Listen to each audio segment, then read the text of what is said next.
First of all, we are all called to holiness.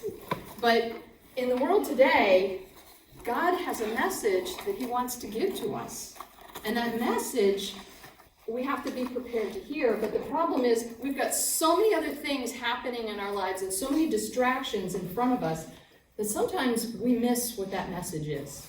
So my challenge and invitation to you guys today would be just think about and pray about today, what are some of the distractions in your life that might be getting in the way of the Lord trying to communicate what his desires are for you? So that's kind of like the idea. For consider your own calling, brothers. Not many of you were wise. Not many of you were of noble birth. Not many of you had anything.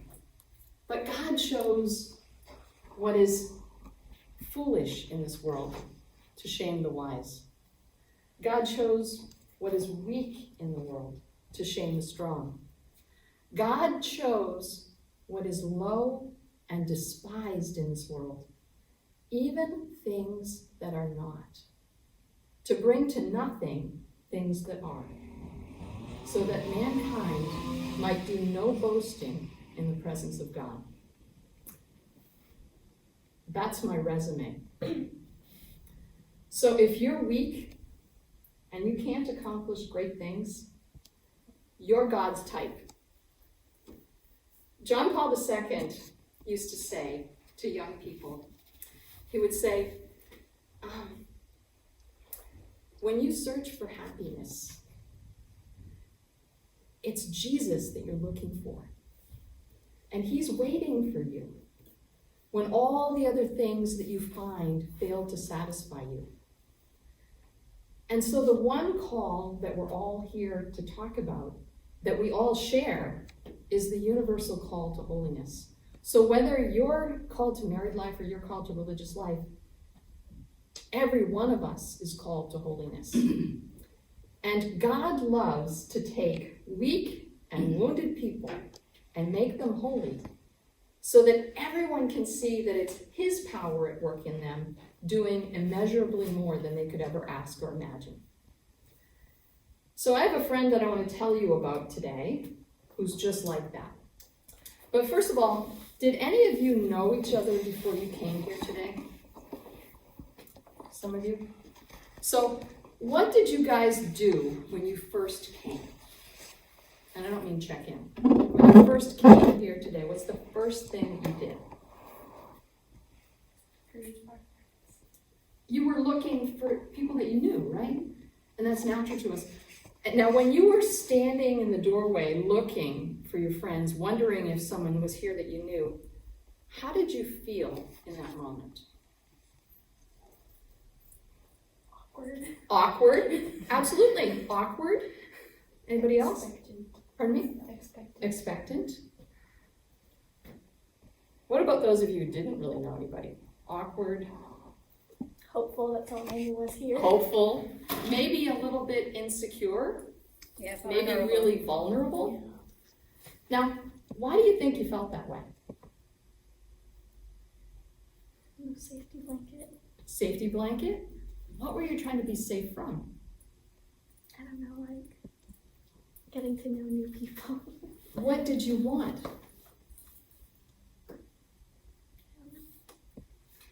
What do you think you wanted in that moment when you were feeling insecure and vulnerable? Familiarity. Sister Mary Joseph, you're a counselor. When you come into a room and you're feeling awkward and vulnerable and insecure, what do you want? What are you looking for? I'm looking for acceptance, or someone to notice me, or someone to connect with. Right, so we all want to feel accepted. Welcomed. We want to be received. We want to be loved.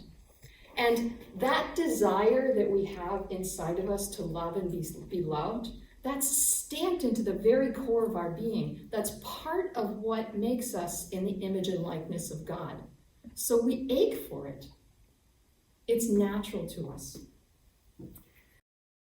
The saint that I want to talk to you about today is just like that. She's someone, what I wanted to share with you first is that our brains are hardwired for connection. And in the absence of connection, we feel suffering.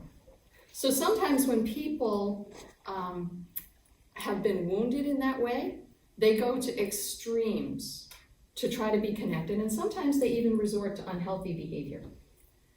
And so we call that in psychological terms an attachment disorder. So you've got let me give you a framework. You've got three basic types of attachment. You've got the secure attachment, and those, just picture in your mind like a parent with a toddler. So those are the kids that they kind of explore their environment and they check in with their caregiver, and they have this joyful humility. They know they're weak, and they have this bold confidence that they know they're not going to be hurt, and they have this peaceful trust that they're going to be taken care of. And let me give you an example. One of the ladies that I work with, she has two kids, and her 2-year-old daughter the other night wouldn't pick up her toys before bed, and so her mother said, after supper, if you're not going to pick up your toys, you're not going to have playtime. And she said, I'm not picking up my toys. And so after supper, she said, good night, I'm going to bed, and she left her toys. And she knew that she wasn't going to be hurt. She knew that she was making a choice that was not what her parents preferred, but she also had this bold confidence and trust that she was not going to be hurt. And the next night, when it was time to pick up her toys, she said, I'm going to pick up my toys today. She didn't like the idea of going to bed early. But that's the kind of secure, healthy attachment that she's got. She knows she knows who it's safe to be vulnerable with, and so she's able to really form healthy relationships. So you got the second type of attachment style, and that's what you call insecure avoidant. And those are kids who have a very cold attachment style. Like, it doesn't seem to faze them. It doesn't seem to matter to them if their parent or their primary caregiver comes or goes. And that's because their parents have not been emotionally present to them when they've needed it. And so they've learned that they know they're weak, but they don't have this bold confidence or peaceful trust because they feel like they need to take care of themselves in the world, and they do. And so they can still enter relationships, but they have trust issues, and they have a hard time learning to trust. But they can, over time, overcome that. And then you've got the third attachment style, which is insecure ambivalent. And those are the kids that you see that they're like hanging onto their mother's leg and not letting go and won't leave, and they scream and cry. And if they do get separated, they're very distressed. And when they're reunited, then they're really angry with their parent, or they become even more clingy so that it doesn't happen again. And those are kids that often have been abandoned by their primary caregivers. And so they become anxious, insecure, and demanding. And they lack confidence in themselves, and they can't trust. So this wound is so big, it's not a choice that they make. The wound is so big that it becomes their state of being, and they can't trust. And the friend that I want to tell you about today, in case you're wondering why I'm telling you all that, is just like that. She's someone that Pope Pius X called the greatest saint of modern times. And this was her psychological profile, Saint Therese of Lisieux. Now, Lucy loves Saint Therese, but I didn't. For most of my life, I could not stand Saint Therese, because if you look at her autobiography, her major flaw is that she was an 18th century French woman. And so when she wrote like sappy sweet. And so I thought, I can't take this. There's nothing I have in common with this woman. I just can't. And so I avoided reading anything that she had to offer for many, many years.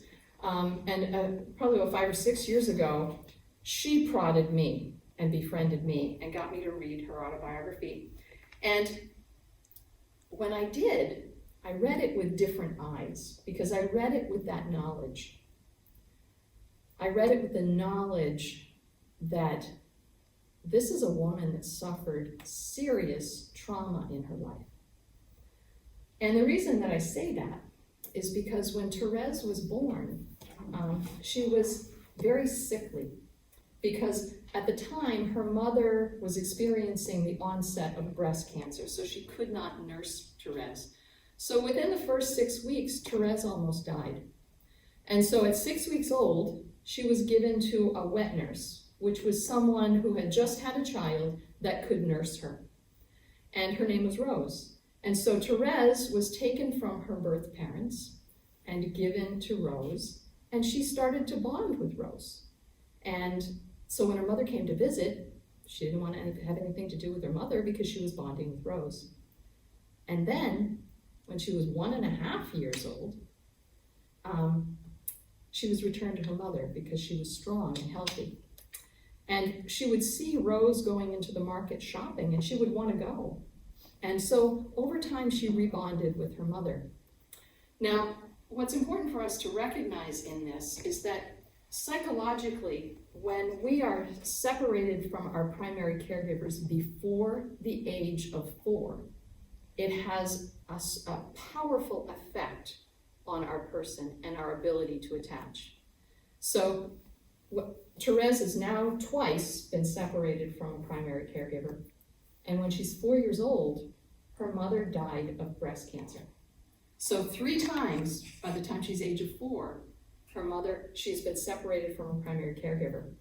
And at this point, Therese describes her life. This trauma was so powerful for her that Therese describes her life as the time before my mother's death when I was joyful, the time after my mother's death until I was 14, which is the saddest part of my life, and the third part of my life when, after the Christmas miracle restored to me the joy of my childhood after my mother's death. So in her life, she looks upon her life revolving around the death of her mother. So let me just share with you some of the things that she herself has to say about that, because this really struck me funny when I was reading, because these anxious, clingy she was terrible to live with. Like, you ever live with a screamer? Like, she was a screamer, and people had to walk around on eggshells around her. And when she grew older, she was so dysfunctional with social skills that she couldn't even get along with other kids at school. She just didn't know how to interact. And all of that stemmed back from that ability to attach from her childhood. So in her autobiography, she's quoting from some of her mother's letters that her mother wrote to family members. So she says this poor little thing doesn't want to leave me. She's continually at my side. She likes going into the garden, but when I'm not there, she won't stay, but cries until they bring her to me. She becomes emotional very easily. As soon as she does anything wrong, everybody must know it. You ever live with someone like that? And later on, she gets into frightful tantrums when things don't go just according to her way of thinking. She rolls on the floor in desperation, like one without hope. She literally chokes. She's a nervous child. Now, when Therese's mother died, she had 2 older sisters. And she took Pauline, one of her older sisters, as the next mother figure in her life. And 4 years later, Pauline had grown up and was ready to go into the world, and God had called her to become a Carmelite sister, and so she left home. Therese was 9 at that point, and at that point, so many people had left her because of death or departure that she had a nervous breakdown. And for an entire month, she was in bed, she was flailing in the bed, smashing her head against the wall. Her family was so distraught, everyone thought she was going to die, including the doctor. And Therese herself thought she might die. And her family prayed a novena to Our Lady of Victories. And it was at the end of that novena that a miracle happened for Therese, that Our Lady smiled, the statue of Our Lady smiled at her, and it gave her the inner strength to cope with Pauline's leaving. But it didn't heal all of her wounds. It gave her the inner strength to keep going. And so Therese had a lot of deep wounds. And let me just read to you before I go on what she says about her hallucinations. I was absolutely terrified by everything. My bed seemed to be surrounded by frightful precipices. Some nails in the wall of the room took on the appearance of black charred fingers, making me cry out in fear. One day, while Papa was looking at me in silence, the hat in his hand was suddenly transformed into some indescribably dreadful shape, and I showed such great fear that poor Papa left the room sobbing. So Therese is as neurotic as we are.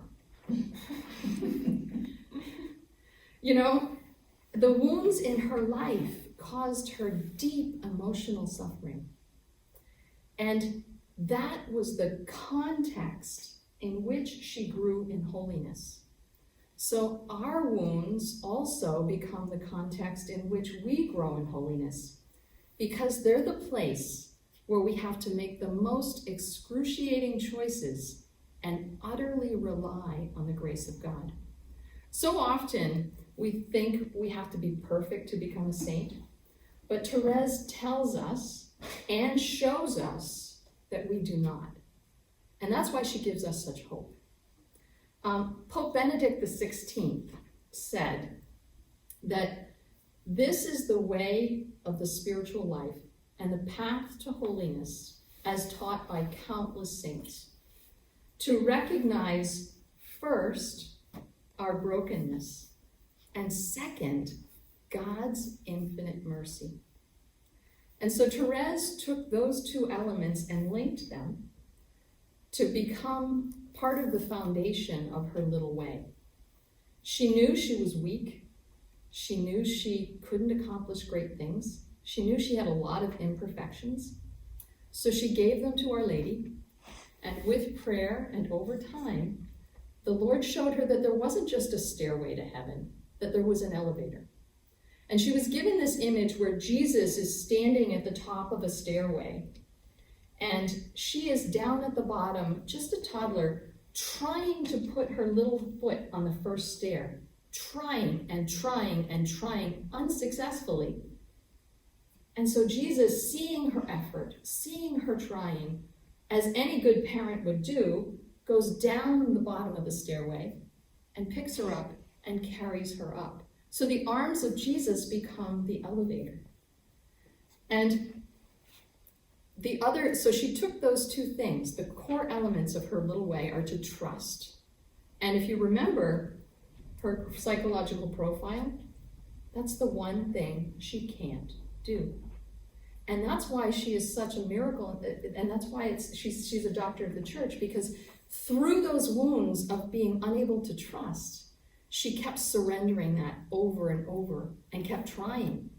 And then the third core element of her little way is to do little things with the intention of doing them for love for God. So when she first entered the Carmelite community, she was 15. So they wouldn't let her cut her hair because they thought, well, she might not stay and we can't send her back out in the world with her hair cut. So they wouldn't let her cut her hair. She was so young that they were worried about her health that they would not let her participate in any of their fasts or penances. So the only thing that she could do is the little things, opportunities that happened every day with the intention of loving Jesus. And so she found little ways. And she found little ways of giving up her will and little ways of giving up her preferences. And she says that profited her more in her growth in holiness than any of the fasts that she ever did later on when she was older. And so that's good for us to recognize, because we can all imitate that. Therese is one of the most Mary-like saints that I know. Not because she talked a lot about Our Lady, but because she lived as Our Lady was asked to live. And how was Our Lady asked to live? She was asked to surrender her littleness to infinite love. She wasn't asked to do anything. She was asked to let something be done to her.